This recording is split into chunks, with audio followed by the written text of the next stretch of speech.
Hello guys, welcome back to our channel Chhotasa kitchen. ఈరోజు ఛోటాసా కిచెన్లో curry వచ్చేసి ఎగ్ కీమా. ఎలా చేసుకోవాలో చూద్దాం. దీనికి కావాల్సిన పదార్థాలు: ఆనియన్స్ చాప్ చేసి పెట్టుకోవాలి, ఎగ్స్, ఉప్పు, కారం, పసుపు, కరివేపాకు, పలవాకులు, గరం మసాలా, పచ్చిమిర్చి. ముందుగా ఏం చేయాలంటే స్టవ్ వెలిగించి అందులోకి ప్యాన్లోకి ఆయిల్ వేసుకోవాలి. ఒక 2 స్పూన్స్ ఆఫ్ ఆయిల్ వేసుకొని అందులోకి ఆనియన్స్ వేసుకోవాలి.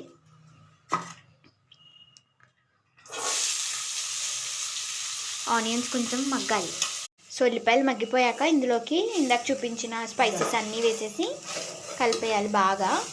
సో ఇది కింద బాగా ఫ్రై అవ్వాలి. అన్నీని ఏం లేదు, పచ్చిమిర్చి, బిర్యానీ ఆకు, గరం మసాలా, ఉప్పు, కారం, పసుపు, కరివేపాకు వేసుకొని ఇలా మిక్స్ చేసుకోవాలి. కొంచెం వాటర్ వేసుకుందాం. సో మగ్గాలి. మూత పెట్టేసి ఒక 5 to 10 minutes వదిలేద్దాం.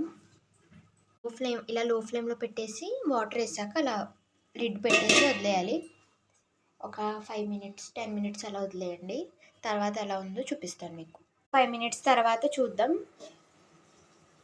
ఆనియన్స్ అన్నీ బాగా మగ్గిపోయినాయి.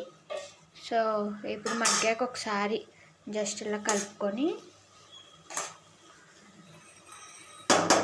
ఇందులో ఏం చేయాలంటే బ్రేక్ చేసి పెట్టుకున్న 2 ఎగ్స్ని వేసుకోవాలి.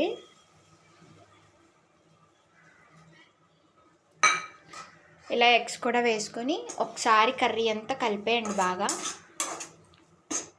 ఎగ్ వేసాక కలిపేసాక ఏం చేయాలంటే మూత పెట్టి వదిలేయాలి. ఇంకొక 5 minutes వదిలేయండి. ఒక 2 to 5 minutes అలా పెట్టండి చాలు. సో కర్రీ రెడీ అయిపోయింది. చపాతీలు సర్వ్ చేసుకొని తినేయడమే. సూపర్ టేస్టీ కర్రీ, ఎమ్మీ కర్రీ.